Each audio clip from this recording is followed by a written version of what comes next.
is another global warming video. I think this is the last part I'm going to do, and I will tell you right up front, I get the information from skepticalscience.com and probably Greenman3610, possibly Potholder54, but a big chunk of it is skepticalscience.com. Now, what comes to mind when global warming is mentioned? Oh, tornadoes, increased heat, or the latest catchphrase from global warming deniers. I thought I would give you some catchphrases, some popular ones, and then I'll give you the truth. Catchphrase number 1. It's cooler this summer, so, that means global warming is just a hoax. Well, our area may be cool, while Pakistan is 134 degrees Fahrenheit. Global warming temperatures are measured by taking the average surface temperature of the entire world, and so then they average it out. It's not the weather in your own area. Catchphrase number 2. The medieval period was warmer. Well, actually, parts of the earth were warmer during the medieval period. The northern hemisphere, parts of that were warmer, but not the entire earth. And the warming period only lasted for a short period of time.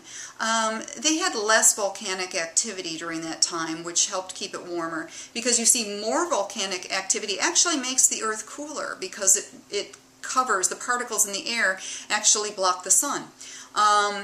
So they had less volcanic activity. But if you compare the entire Earth's temperatures, again, taking an average of the surface temperatures of the medieval period to the present is warmer.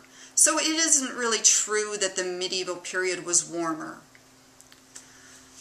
Catchphrase number 3. It was cool before with high CO2.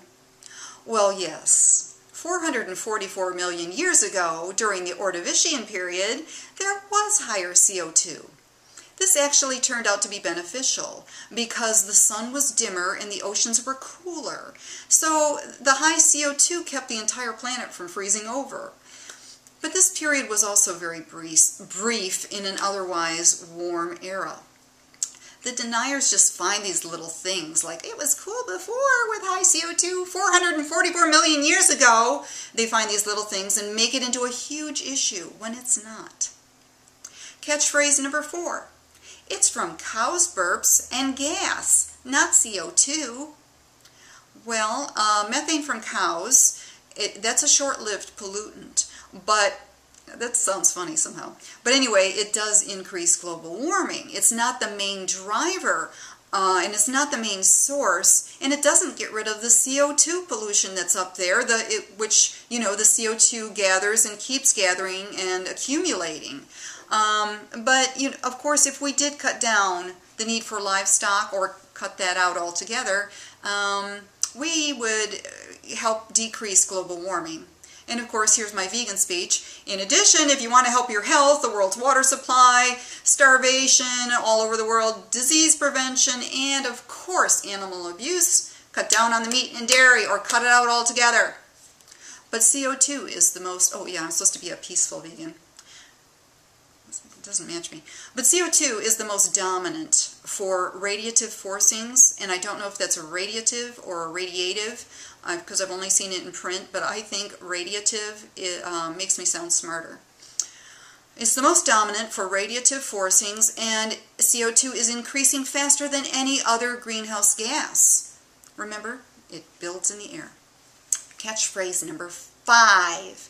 Man-made CO2 is only a small amount. Well, so is arsenic. I don't remember where I got that, but I love that. I think that's a perfect answer.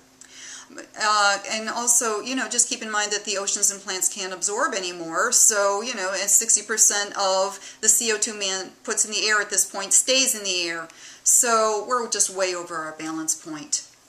For any of the other catchphrases, if you didn't see my other video on global warming, see my other video, because I think it's pretty educational, because I basically grabbed the facts from skepticalscience.com and put them into this video and that video. And if you think about the crazy storms that are around the world, more CO2 causes hotter temperatures, which cause increased water vapor, which intensifies storms. So So that's kind of an explanation why these storms seem so bad and are so bad. Well, anyway, that's about all I can do, and that's about all I know on this subject at this point.